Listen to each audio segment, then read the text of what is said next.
आदरणीय फडणवीस साहेब, तुम्ही केलेल्या भाषणाचं पुस्तकात रूपांतर झाल्यानंतर हे संविधानातले विचार आणि संविधानामधल्या तरतुदी निश्चितपणे तळागाळातल्या व्यक्तीपर्यंत पोहोचतील याची मला खात्री आहे। त्यामुळे महाराष्ट्रातल्या तमाम जनतेतर्फेही मी तुमचे मनापासून आभार मानतो।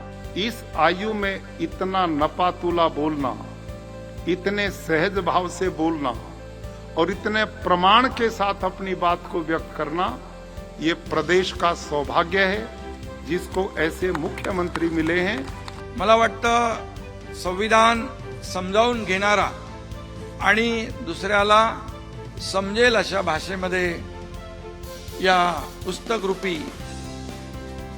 पुस्तकातून देणारा देवेंद्रजी यांच्यासारखा मुख्यमंत्री देशात दुसरा मुख्यमंत्री कुणी नसेल असं आपल्याला सगळ्यांनाच अभिमान। देवेंद्र फडणवीस साहेबांच्या रूपाने महाराष्ट्रात अत्यंत प्रभावशाली योग्यरित्या संविधान समजणारा एक लोकप्रतिनिधी या राज्याला लाभला आहे।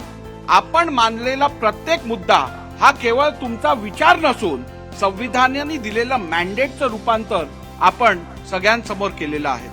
भारताच्या संविधानाची गौरवशाली अमृत महोत्सवी वाटचाल या विषयावर दोन्ही सभागृहांमध्ये चर्चा झाली आणि सर्व पक्षीय सदस्यांनी आपापल्या परीने अभ्यासपूर्ण भाषणही केली आणि देवेंद्रजींनी त्यावेळी केलेले भाषण हे संपूर्ण चर्चेचा कळसाध्याय ठरलं असं म्हटलं तर वावगं ठरणार नाही आणि म्हणून आज त्याच भाषणाचं पुस्तक रूपात प्रकाशन होतंय ही आपल्या सगळ्यांच्या दृष्टीने आनंदाची आणि अभिमानाची बाब आहे। स्वातंत्र्याच्या अमृत काळातलं हे खऱ्या अर्थाने अमृतच आहे असं म्हटलं तरी वावगं ठरणार नाही। इस भवन में संवैधानिक कार्यक्रम ही होते हैं और संविधान से संबंधित इतनी सरल और जानकारी पूर्ण पुस्तक का मिलना हम सब के लिए सौभाग्य की बात है।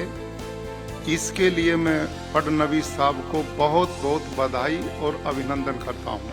प्रजा सर्वोपरि है, ये लोकतंत्र का भाव हमारा संविधान देता है। मैं पुनः इनको बधाई देते अपनी बात समाप्त करता हूं। धन्यवाद।